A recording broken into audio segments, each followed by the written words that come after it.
much, Ashna. That was really informative session.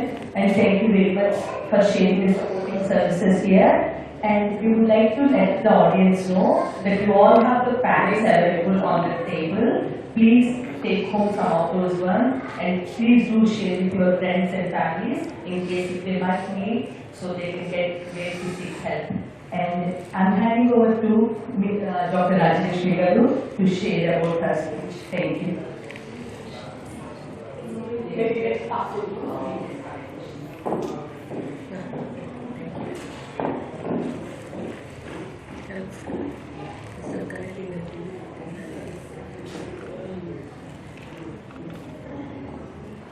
Thank you, Ashna, for your speech. It was very useful and informative, and maybe I myself am not aware. So in continuation to Ashna's speech, here I am going to talk about some of the technology cycles. We all know, I don't know if we all know, my perspective, can we live without food at least for a few hours? Food, yes. We can, because we are so much talking and hearing about intermittent fasting. So few hours we can definitely manage without food. But can we manage without any smart device around us for the same number of hours? Definitely no. I'm one among you who is saying no for that. Especially after COVID-19 has started, we are so much into working online. Any message, any email can pop up at any time, and you are under pressure. You need to answer it within 24 hours. So devices have become daily use. I remember one more thing. We could even survive without power. Especially the people who are from India, if you could recollect from your childhood, we used to have power cuts. Do anyone remember? Yes. We lived very well without power, and especially when it comes to me, I used to be so excited when there was a power cut because I don't have to study during the exams. I can just go run down the street, play with friends, and so much fun. We miss all those times, and we are so much occupied with technology around us. So this has many side effects. So here I am going to talk today about some of the useful tips on how to use the technology safely. So we might face the technology facilitated abuse. We might not know, the term is too complicated. So it's to keep it simple, we might heard about unauthorized access to your bank accounts. I usually hear from my students a lot. They don't come to class, I ask them the reason. Ma'am, my bank account has been hacked. I lost my money. I had to go to bank and report. It takes a while. Of course, the bank will give you the refund. But can we, being the users of many applications today, can we, in the first instance, stop happening it? Yes, we can definitely. So there are some warning signs. When it comes to technology, we can talk about three main different types: online abuse, cyber stalking, and image-based abuse. Let's have a look at one after one. First thing is to stop online abuse. Online, when we are working online and when we are using many applications in daily use, there is an online safety checklist available, which we can keep running it occasionally to make sure we are not doing any mistakes.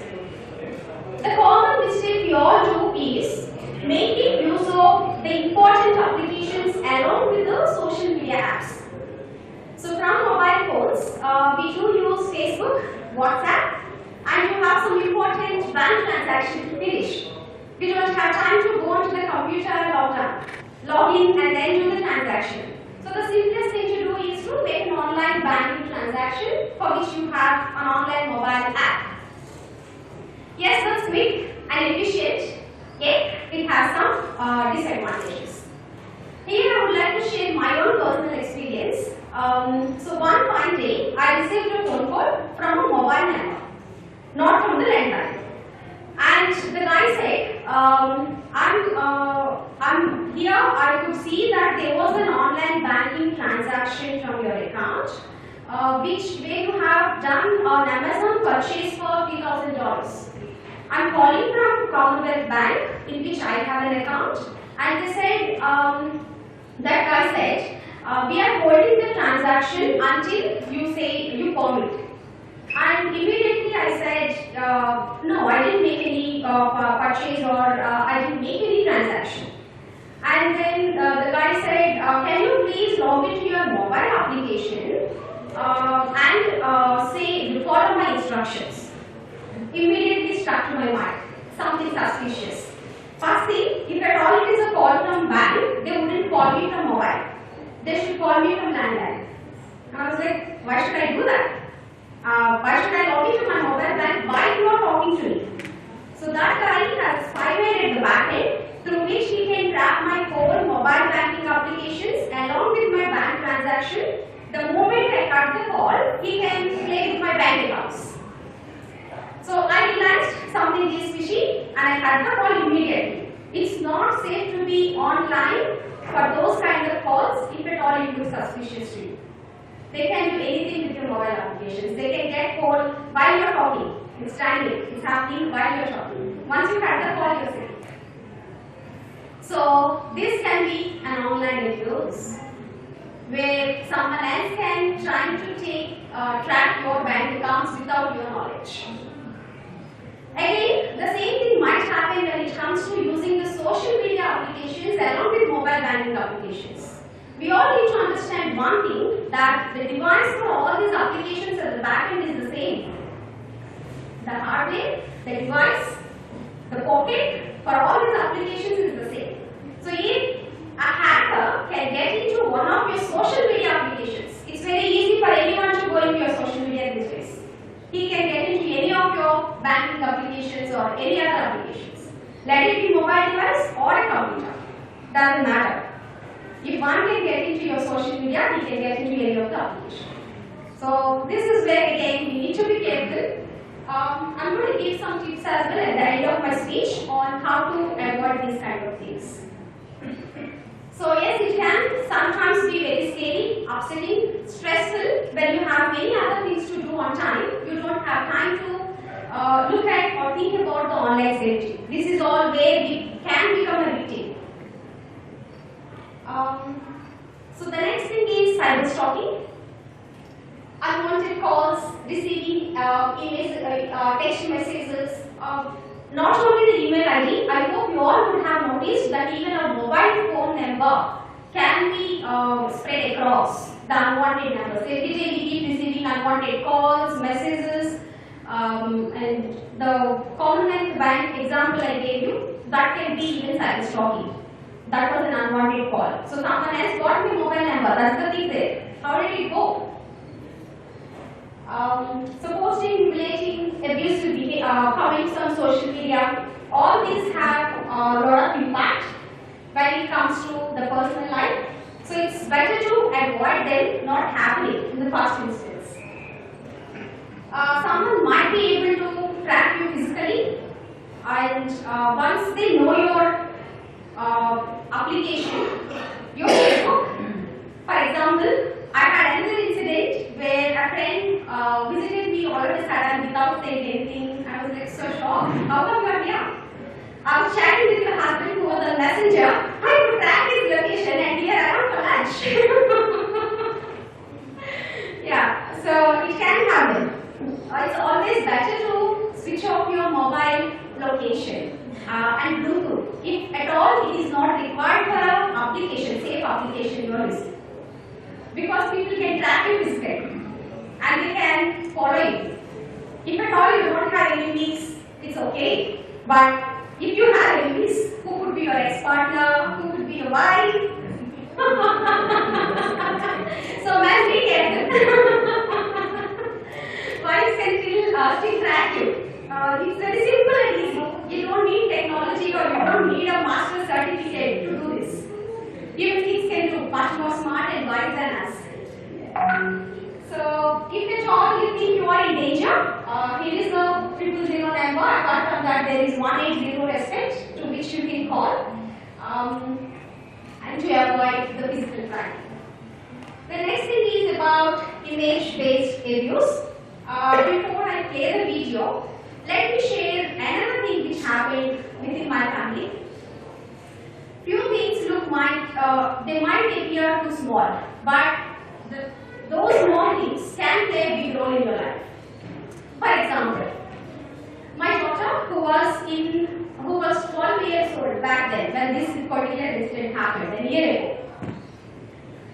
She was going to school, she changed the school, she started having new friends, and she was a bit scared of bullying which she faced in public school. So I had to put her in private school to avoid bullying, but private schools are no less, trust me.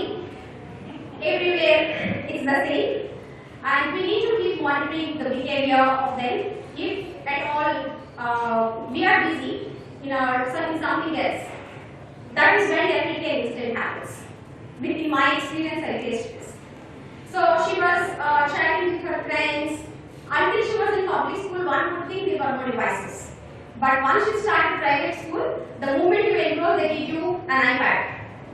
That is where the problems start.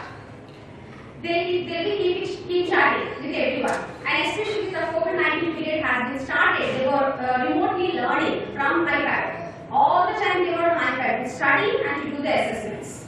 And you can't track them all the time, what they are doing, with whom they are chatting. So this poor girl, who is very sensitive and innocent, shared one of her passwords of her school account with her friends. She trusted her, relied on her, and that was over. Since they became too close to each other, eventually they started sharing all the things. And obviously the other girl misused her school account, and to everyone she used to chat with my daughter's name. So eventually she attempted to spoof the identity of my daughter without her knowledge. Yes, and it didn't stop there. The other girl's parents were very strict, and she was the only child, pampered. Obviously, the girl started creating many social media accounts with my daughter's name and with the same password whatever she gave her, so that no one knows. And luckily, the girl's father was looking at his daughter's iPad all the time, checking what's happening. Figured out that this girl has so many social media accounts, and they called me one day saying your daughter is using all this. I'm like, no way. She doesn't even know that those many accounts are existing. I myself didn't know that those many social media applications are available. But a grade 7 student knows that, and she created many accounts with someone else's ID and threatened my daughter, if at all you reveal this, I'm going to share all the images, the weird images they sometimes keep taking. I'll post them in Instagram. And this girl was so scared. She came crying to me. We were in a conference call, and the other friend lied in front of her parents, saying I didn't do. I told my daughter, okay. I told the parents and the daughter that I'm going to take her iPad, you're not using, for 2 weeks. School term holidays. She doesn't need. And these 2 weeks you follow up whether your daughter is using or if she is using. Obviously they found the truth, but this created so much of stress. I had to stop working, trust me. For 1 whole week, just sit with my daughter because she was so upset. My best friend betrayed me. I don't want to live anymore. She came to that conclusion. So I literally took off from all my works, everything, planned a family holiday, took her out, and it took so long for me to bring her back onto the curriculum. But she learned a very big lesson in an early age, and that's helping her. And that's nothing but image-based abuse. We might have crossed, if at all we have a happy family life, we might have crossed, but yet we need to keep an eye on kids when it comes, as a parent. And of course, it's important for both men and women to keep tracking on what applications are we using, what's going on, so that we can be safe and we don't take any situation to the stage where we cannot handle. So there is help available. Can we play? That's okay then. Don't worry. That's fine. Don't worry. I will just. So there is help available, which is given to you in the leaflets in front of you. In case if you think there is image-based abusing happening, it can happen sometimes in workplaces as well. We never know. The boss can threaten or anyhow it might come. And if at all, this is the case with my daughter. I had to tell her the same thing. Any behavior that makes you feel unsafe is not okay and it's not your fault. Your safety comes first. The moment you think it's your fault, you might not feel comfortable to open up. And that's where we keep tying the knots.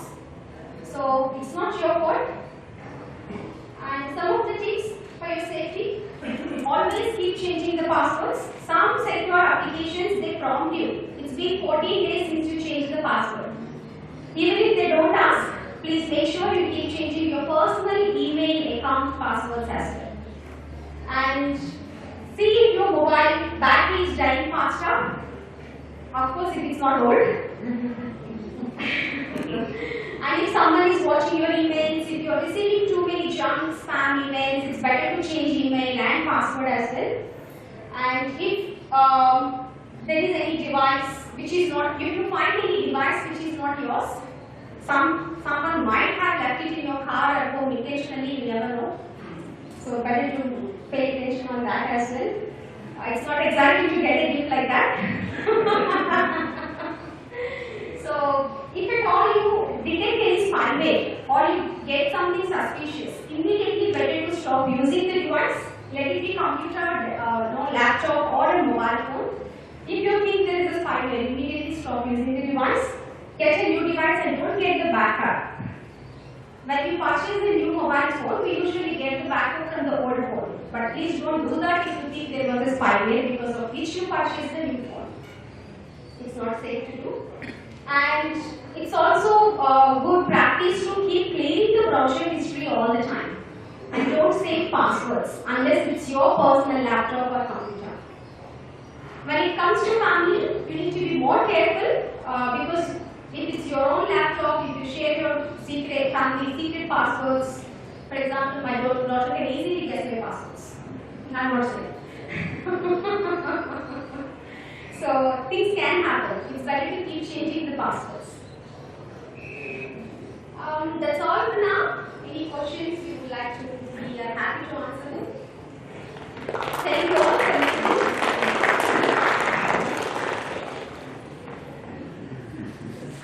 Thank you very much, Rajashri. That's really informative. And some of the things which you mentioned, we can really relate to that, especially the cyber stalking and regarding how to be safe with the iPhones and iPads, especially with the children. I think that was really useful for all the audience here, especially with young boys having it at home. It is very useful for me also. Yeah. So we have Vijay and Vigala joining us on the session. Yes. Just to remind the snack guys, we've got heaps of snacks. Please do Yes. yourself. Feel free to pick some snacks because the session is going to be a little bit lengthier. So we want you to be rested, relax in your seats and have some food. Thank you, Chandra. So we have Vijay Rangaragaru, our president of Telugu Ladies Club, is joining to share her perspectives on the family violence. Thank you. Over to you, Vijay. Okay. Hello everyone. Thank you. Hello. Sorry. Firstly, I pay my emotional land on which we are bullying, both in Melbourne and Sydney. I know this discussion won't be, so I'll come to the point straight. Thank you, Archana and Lakshmi, for taking through what is family violence. It's a hot topic at the moment. And different types of family violence, including the cyberspace, facts of family violence. Okay. I am PG I'm the founder coordinator of the Ladies Club. I also work for the Australian Bureau of Statistics. And I am the public relations ambassador for the Indian community. So I'll share what my experiences are in the space of dealing with victims of family violence. And I can't agree more about the point Archana made about the lack of in people contacting when they really need help or police data.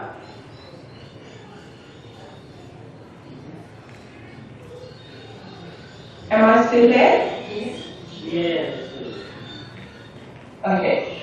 So, my experience only that I have been contacted by many Indian women through word of mouth and formal promotion of the Ladies Club Healthy and Ambassador relationship role in the Indian community, but more so in the Telugu community. I won't give you the stats in this instance for the reasons of confidentiality and privacy, but there are many cases among the Indian community and including the Telugu community who approached me.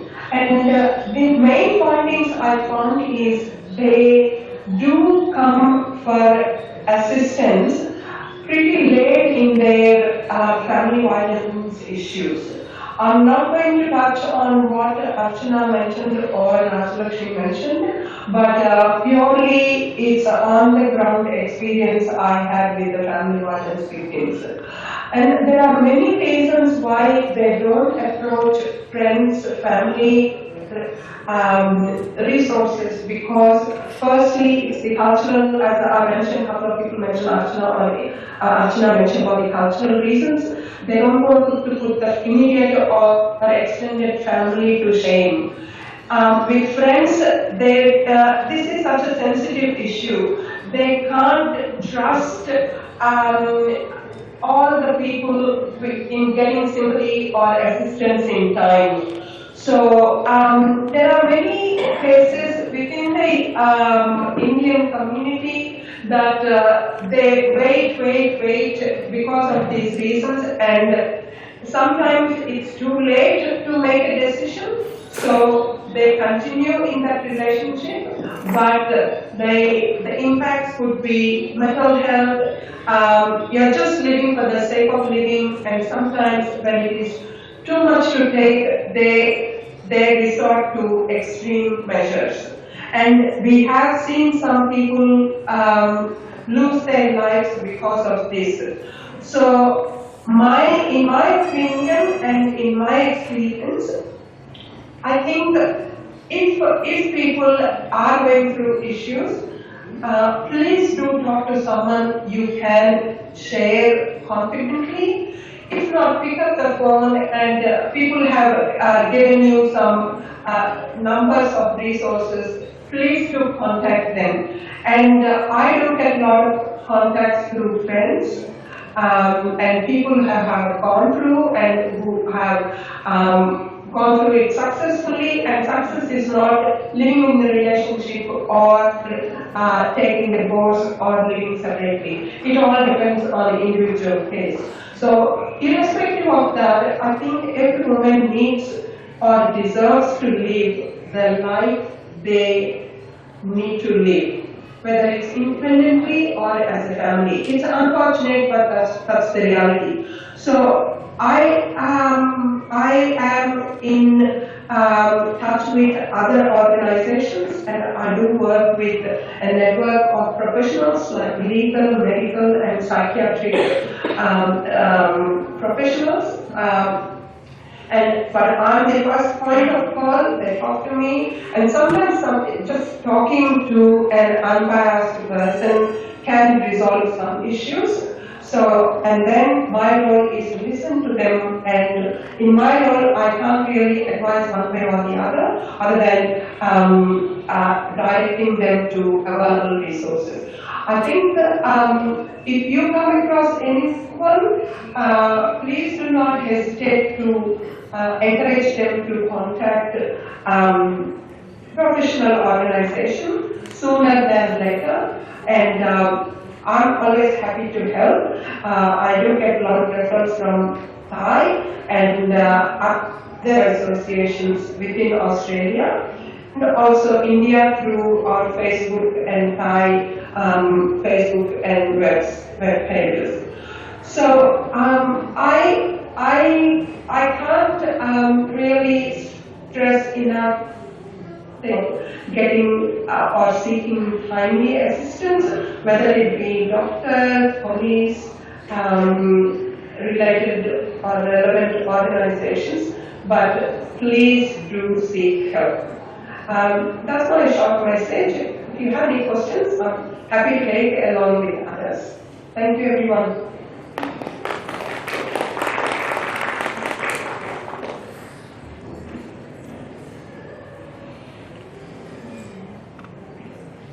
Thank you very much, Mr. Kalu, for giving all the audience, the dear students, where to seek the help or whom to contact if they need any kind of advice. The first point of the contact, thank you for coming and sharing with the audience. People can approach you. That's really wonderful. So that we can ask, audience can ask any questions to the speakers. So the speakers can answer your queries. Is there anybody in the audience who would like to have a question?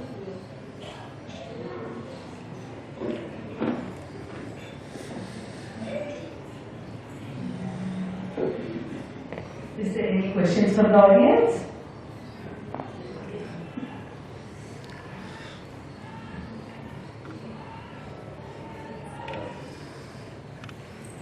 It is from my husband. I'm in trouble now. I'm in trouble now. I didn't expect this, but I think. Yes. Yeah, my question is, has anybody done analysis of why things happen in the first place? Could you please tell your name and just let who you want to answer? Okay, so this is for everybody. I don't know who can answer this question, but my question is, has anybody done an analysis on why this family violence happens in the first place? And has anybody done anything to avoid family violence in the first place? Right, excellent. So your first part of the question was why it happens. What was the second? And what have we done to what do you do to prevent family violence from happening in the first place? So, Melbourne University is conducting a research on men's behavior change programs.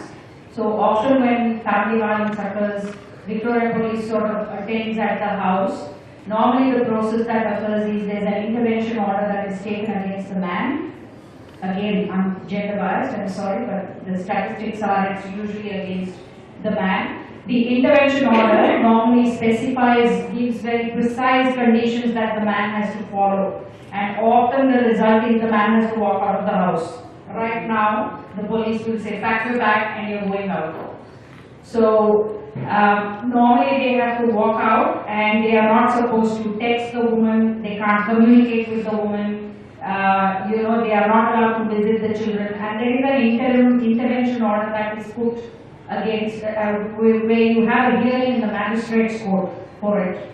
So, one or two things can occur when the Victoria Police sort of attend the house. Either they will assess and they will issue what is called a family safety notice. Family safety notice means we can stay in the house, but we will have clear condition that if police visits again, then he is out of the house. Something is going to change. That's a family safety notice.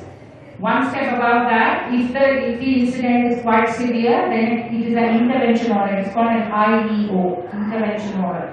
The intervention order will specify those conditions. During the court hearing, the magistrate will normally put conditions that the man has to complete what is called a men's behavior change program. Now, I work for an organization which is, you can say it's a specialist family violence agency. We run men's behavior change programs. They run for 20 weeks.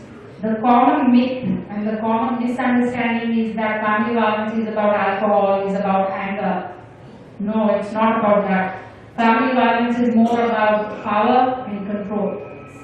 It is not about alcohol, it is not about, just because he was drinking, he sort of did her, or, there can't be excuses for the violence. Yeah. So when the man is asked to complete the men's behavior change program, initially services, what they will do is they conduct 2 interviews with the man. Those 2 interviews, I can tell you by experience, they're very grueling interviews, and they're often conducted by women. So it is quite challenging for the man to be questioned and challenged in a 1-hour interview with a woman normally. Sometimes it's a man also, But if you can last those 2 hours of interviews, then you will last the 20 weeks, because the 20 weeks is also quite tough for the man to complete. So, answer to your first question, this was a prelude to it.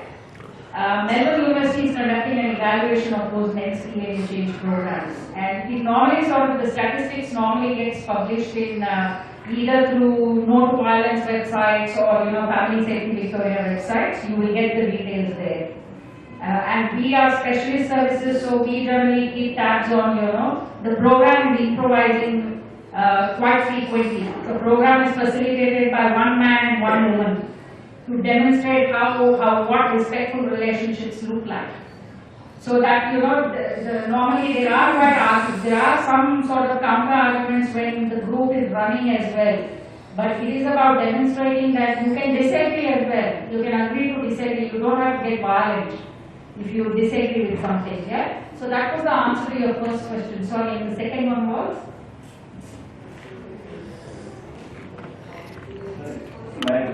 The theme of my question was more around prevention rather than cure. How to prevent family violence? This is a prevention strategy in itself, yeah. That was mainly. And what have you guys found in terms of prevention? What are you guys planning? Yeah. So prevention is quite wide, I mean, a lot of men sort of self-refer themselves. Some of them come through Corrections Victoria. Some of them are mandated by court to do this, so they're really not happy. We get a lot of men who think, I don't have to do it. Why do I have to do it? She's the one who has the problem. So, we do get a lot of clients like that. So, if they are mandated to do it, then, they are in a bit of a, sort of a very tricky space when the service says you're not suitable for the program. Which is why the interviews are very important. The interview goes in depth into understanding what is behind their need to have power and control. That's what it is, I think in addition, I have a question myself, if I can.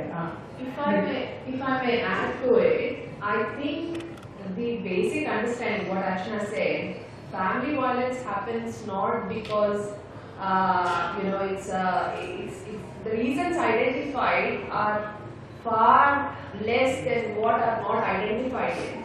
So violence, as we all know, is a antisocial behavior. Antisocial behavior happens either because the perpetrator is uninhibited, whoever he is, doesn't care for law, doesn't care for what's happening around him.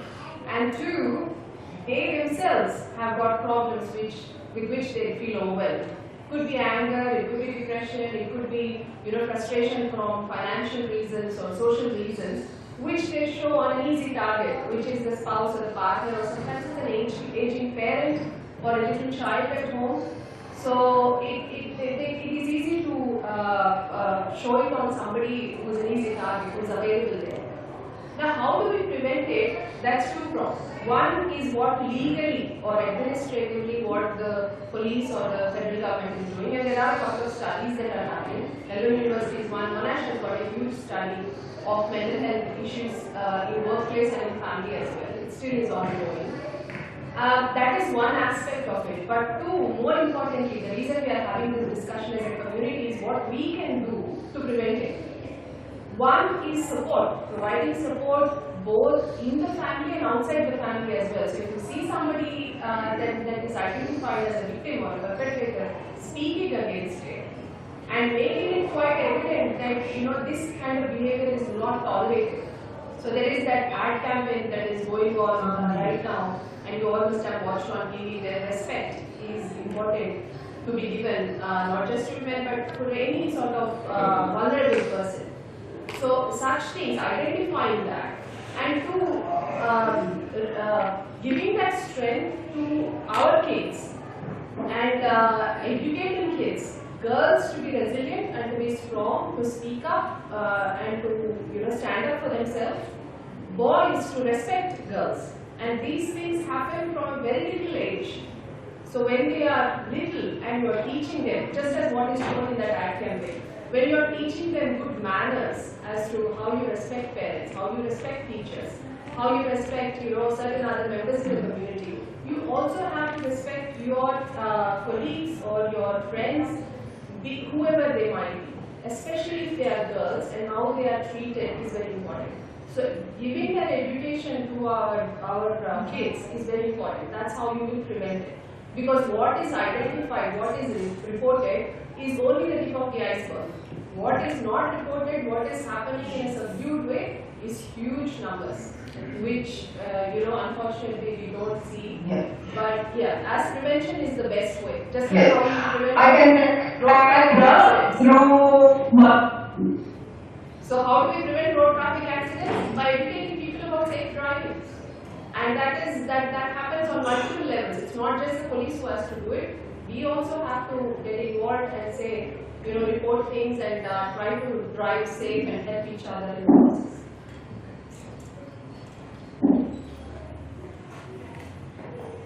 Yeah, would like to say. Yes, that's very good points, Anna. From my experience on the community contacts, I think there are different phases to this family violence issue. Firstly, why does it happen? So the reasons for it.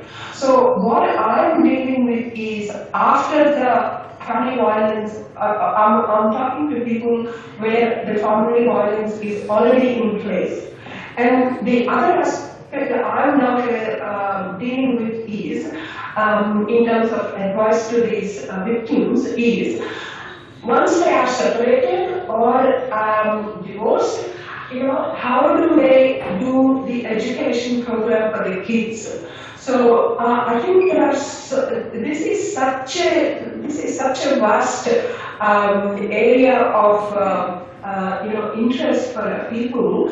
My humble request is that I think we talked about, I missed some parts of it, but I think it's important to identify that these things are happening, to be able to get funding and support for more activities, not just for family violence and prevention and education, but after the women have gone through family violence, how do they cope with it and how do they bring their children without impacting what they have gone through on their kids.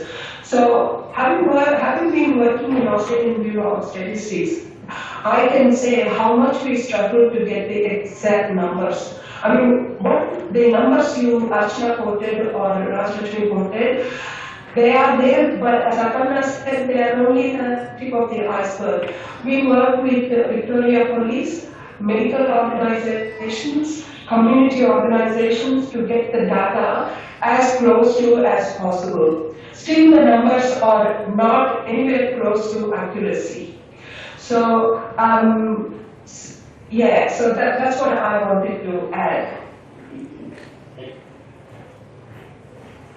Thank you. I had a question from something Dr. Aparna touched on. Is, for example, I'm just thinking of an instance. Let's say I am living next to a neighbor, and I can see that there is instance of some sort of violence in the sense maybe verbal or. Then can I report this to police? Am I infringing on their privacy? What happens there? Yeah, you can. Yeah, you can.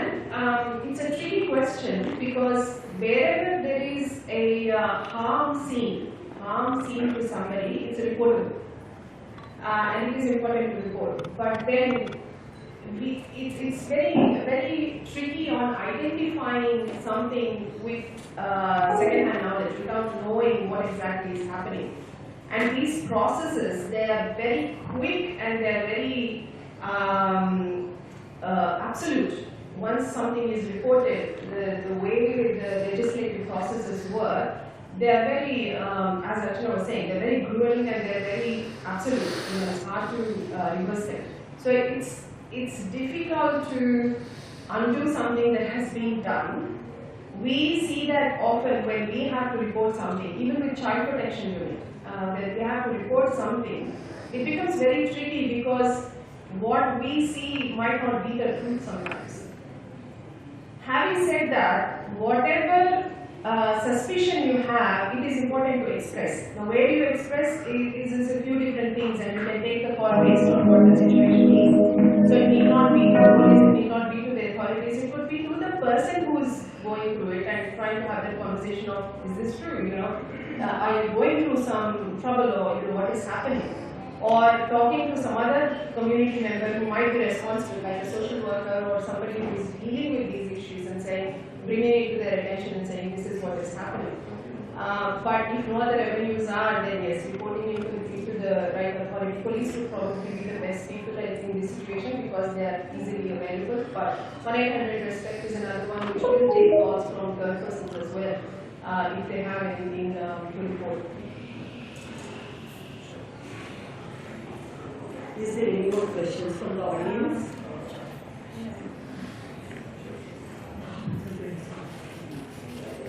The only thing I might add to that is majority of the time the people who make reports are the neighbors.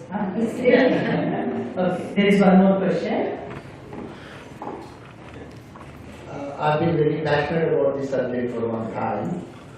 My observation that in the education, preventing family violence, which I am not really seeing anywhere, and it should be in a different context about the cultures. The Australian family violence is different, and the subcontinental family violence is different. Like what you mentioned before is about power. I do believe both sexes try to have power over each other. I think that's where the actual problem is starting. Unfortunately, men are more violent physically. That's pretty bad. Of course, it's illegal, it's not allowed. Empowering women to know their things, their rights, that not to allow that, that's good, that's happening. But having their boundaries, not to really control over each other, in that aspect of education, I really think is missing. I don't know, maybe it is there, Indian couple minorities. I think that's very important in trying to prevent the violence. Once that they happen, I think it's pretty bad for the male member and female and the children, the families are being affected very badly. So I really think that we should focus more on the prevention of it, like the gentleman asked. Yeah, did you think that that's happening? I don't know, I'm not aware.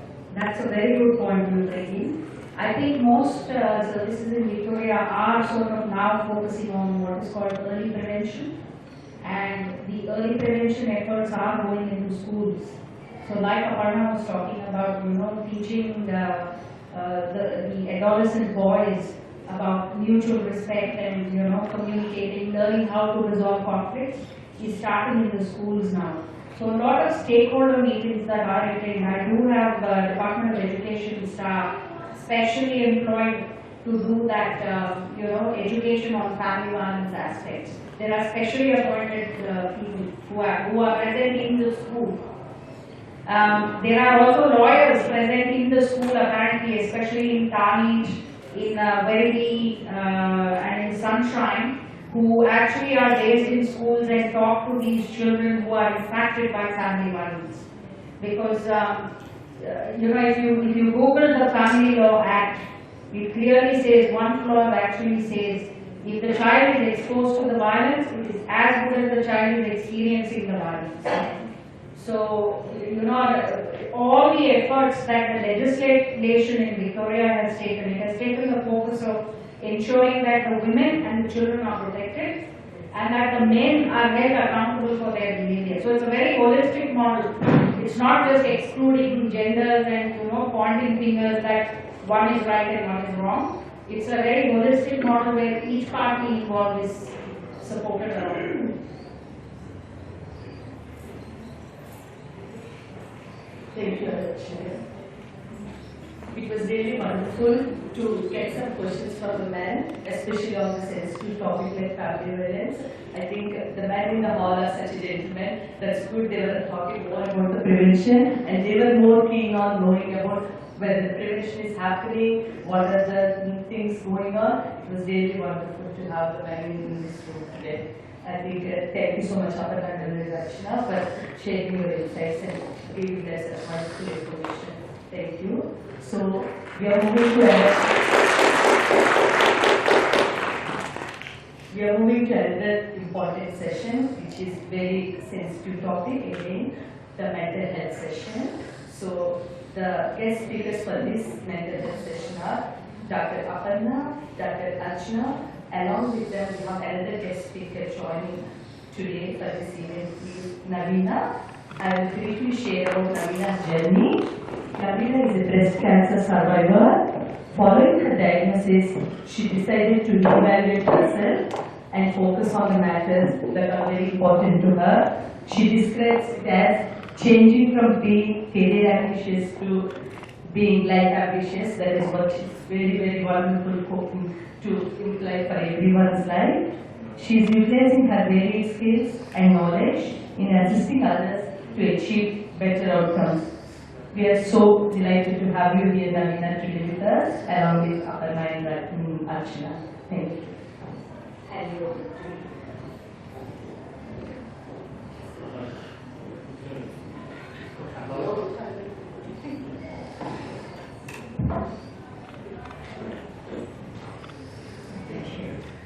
Can you hear me? Okay, great. Okay, so to give you guys a bit of background, I want to tell the parents. My parents were from Nigeria, but I was born here in Australia. When I was 4, my parents moved back to India, so I spent year 1 to year 12 in Hyderabad, and then came back here to go to uni, and then my parents migrated back. So I've been here for a lot longer than I was in India. But hence my connection to the society. I wanted to share with you guys some of my, a little bit about my life, but also some tips and tricks that I learned along the way to build resilience during my and after my health challenge. Okay, so this is a little bit about my life. So in 2014, thanks. In 2014, I was the head of strategy at Medibank, which is Australia's largest private health insurer. I had finished working on a project for them where the government sold Medibank to the public for $5.3 billion, and I was one of the key players on that project. I then went on a holiday for 5 weeks in South America, and I also got a puppy. A lot of you guys don't know me. I've been puppy mad since I think I was about 6 months old. So getting a puppy was like a big deal. So the photo you see with my arms outstretched there was part of my South American holiday. That's not featured in the room. That's the little pup we got. And this was me after Christmas in 2014 at Ayers Rock. And this is the last photo I have of myself before I was diagnosed with breast cancer. So flip it to 2015. Find out my breast cancer. I undergo surgery, 16 rounds of chemotherapy, and 30 rounds of radiation. And these photos are the progression of the disease. The first one is me undergoing self-healing treatment. It's something they do to try and preserve the hair. It's like having, I don't know if you, I mean, most of you would know what it's like to hold a nice heater in the palm of your hand. Just imagine that for about 4 hours on your head. And then, it doesn't always work. So my hair did fall out. The second photo, the reason I'm smiling is that was the day I had my head shaved. because what people don't tell you is how much your scalp hurts when your hair falls out. And shaving it was actually a relief. And I also just survived an infection where my body infected itself because the chemotherapy had impacted my immune system. So that was down to 0. And I just got home from 5 days in the hospital on IV antibiotics. That photo was me about 6 months into my cancer journey. I had no hair, including no eyebrows. A little bit of a fuzz, and it's blonde about that. Anyway, so I just thought I'd show you the difference it makes, you know, what happens to someone who undergoes cancer treatment. But also that I actually ended up with nerve damage in my body from the chemotherapy, and I've ended up with chronic pain syndrome, which basically means that I don't get very much sleep because all my major joints are in pain, and I take a lot of pain for those. But it also means that I haven't been able to return to work. And from being a head of strategy on my way up, I was 39 at the time, to not working was a big change in my life.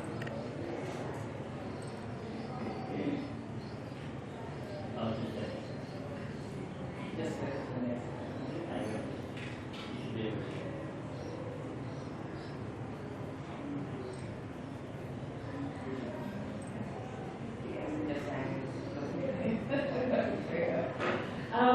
So I thought back when the Clinical Association asked me to speak, and I thought back to all the tips and tricks that I used. These were some of the things that came to mind. So one of the things I did was I changed the narrative. So rather than thinking about it as doom and gloom, why me, you know, woe is me, why did God do this to me, you know, all of those sort of things, I switched it around, so why not me? If you look at the statistics, 1 in 4 people get cancer and 1 in 8 people get breast cancer. And I thought about it, and there's my parents, my brother, and I. So in a family of 4, 1 out of us was going to get breast cancer, or cancer of some form. I also thought about the other thing that gave me, I guess, calm or peace was I'm a scientist by trade. And so when I look at the statistics, 60% of cancers are caused just by bad luck. And nothing to do with family history, nothing to do with whether you smoke, drink, party, you know, work hard, don't work hard, whatever you're obese, you're not obese, whatever the situation is, 60% are sheer bad luck. It's only about 10 or 15% that have family history associated with it. And this was how I learned after I got diagnosed. So initially I thought, this lump in my chest was nothing, just a cyst. No big deal. I'm too busy to go to the doctor, and then, you know, eventually it got to be, doctor, I should go get checked out. Sure, it was cancer. The other thing I looked at was this. So I thought about, well, rather than thinking, I'm stuck at home, I'm going through a treatment, you know, what a pain. I thought, oh, I can just spend more time with my family, with my parents, you know. I was working so hard, I was doing 16-hour days, that they'd see me maybe when I got home at night, and maybe when I left in the morning. And, you know, as with all Indian parents, we speak, so food would be sitting there in the fridge or on the table waiting for me, so I didn't have to worry about that sort of stuff. But I got to spend 4 years, my dad passed away a couple of years ago, I got to spend 4 years with him, non-stop. I got to spend, well, 6 years now with my pup, she's fully grown. You see me wearing a blonde wig, I started to have a bit of fun with it. So you get to go to this workshop called Look Good, Feel Better, and they, you know, try different things like scarves. I want to know what I look like with a blonde wig on, with blonde hair. So I decided to try one on. So I had a bit of fun with it. Here with my friends, there I'm on a trip to Paris. My 40th birthday I had chemotherapy, so my 41st birthday I went to Paris. Then I thought, stop this. I'm going to actually spend time enjoying my life, because I spent so much time working and earning money that I forgot about the things that were important to me. The other things I did was I decided to demonstrate self-compassion. So I decided to be kind to myself. I decided to treat myself. I decided to be more patient with myself. I haven't been the same since my diagnosis. I have memory issues. I have been taking multiple painkillers because of the pain syndrome. syndrome, but also because I don't get my sleep. So this is a self-fulfilling, vicious cycle, basically. And so over time, I've learned to be kind to myself because I realize we are our own harshest critic, and we always beat ourselves up. And I think, we need to stop. The other thing was, I call it anger, but it's more frustration. And I needed to let it go. And I'll talk about it a bit more in the Embracing My New Life because, one day you wake up and you are no longer the head of strategy. You're no longer what your job is. And when you spend, 20 odd years of your life defining yourself as your job, it's hard to wake up one day and go, I don't know how to introduce myself to people. I'm just me. And it's a huge load of the ego. I spent 20 years doing that on the career ladder, and then now I was a nobody. Well, in my brain initially I was a nobody. And then I thought, right, I've got to flip this around, I've got to stop, defining myself by my job. I'm more than my job, I'm a human being, so what is it is important to me? And I also talk about acceptance because part of it is accepting that I'm no longer the head of strategy, but part of it is also accepting the pain. I spent about 2 years fighting, and I was looking for a cure, and I kept looking for the silver bullet, and I tried every single different therapy. I tried oxycodone, I tried tramadol, I tried morphine, they even almost gave me ketamine. And ketamine is a whole force tranquilizer. And when I sat down with my pain specialist and he said, look, we can give you a ketamine infusion. And I said, will that be it? Like, that works? He said, no. You'll probably have to keep repeating it every few months. That's if you tolerate it. And I said, what does not tolerating it look like? So it was hallucinations and, and I went, I'm done. I had to move from trying to fix the pain to managing it and learning how to live with it. And actually I got a lot of relief and peace and quiet after I realized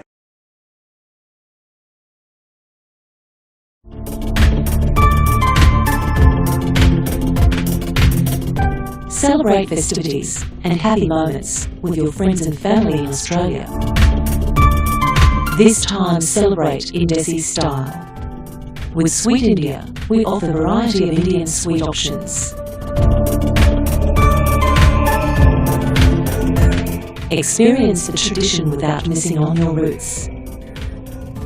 With Sweet India, experience the purity in every bite.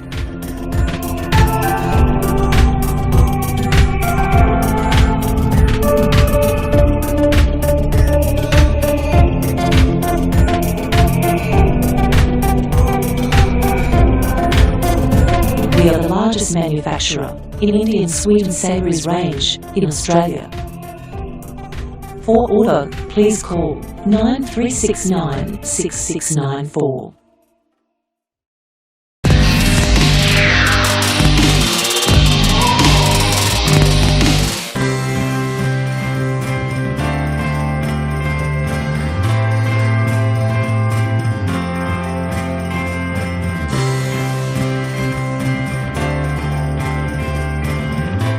Our kitchen produces authentic Indian cuisines from the north to the south of India.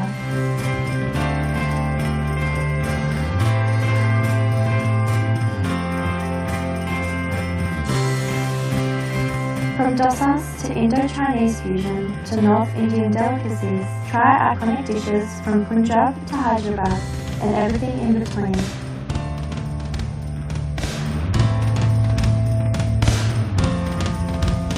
The choice is yours at Rover.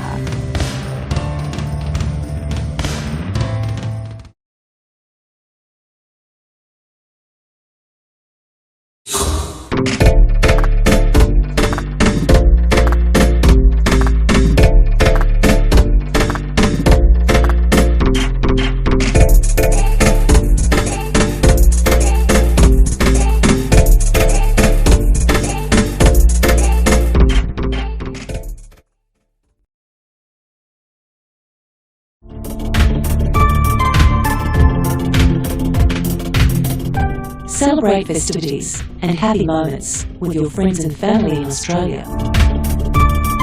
This time celebrate in Desi style. With Sweet India, we offer a variety of Indian sweet options. Experience the tradition without missing on your roots. With Sweet India, experience the purity in every bite.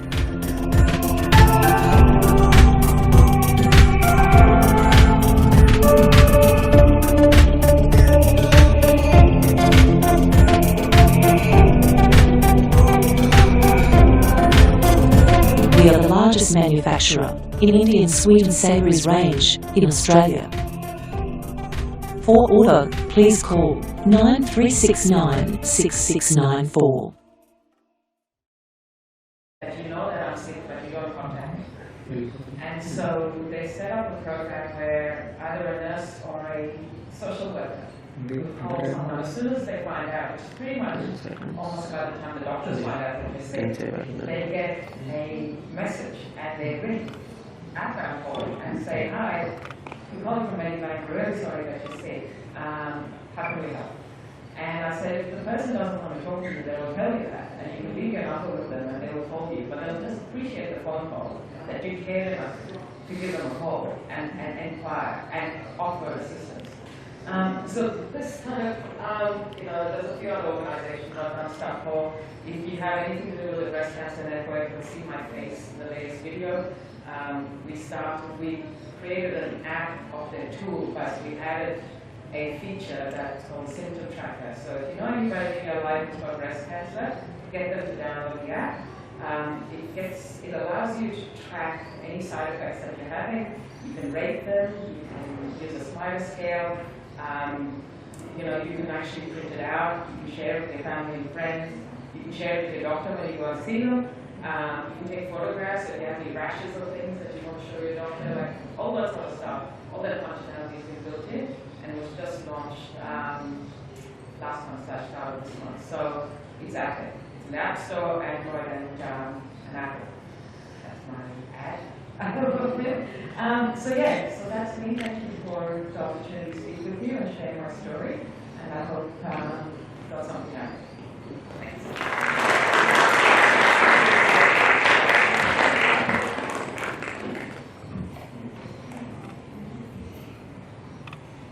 Thank you very much, Navina, for such a motivational speech and also taking us all the audience on your personal journey, how to overcome the challenges when there is a situation like that, which can change our entire life, and when life throws surprises at us, how to be strong and overcome all the challenges. It was such a wonderful insight. Thank you so much. And I'm handing over to Dr. Aparna. She will share more about mental health.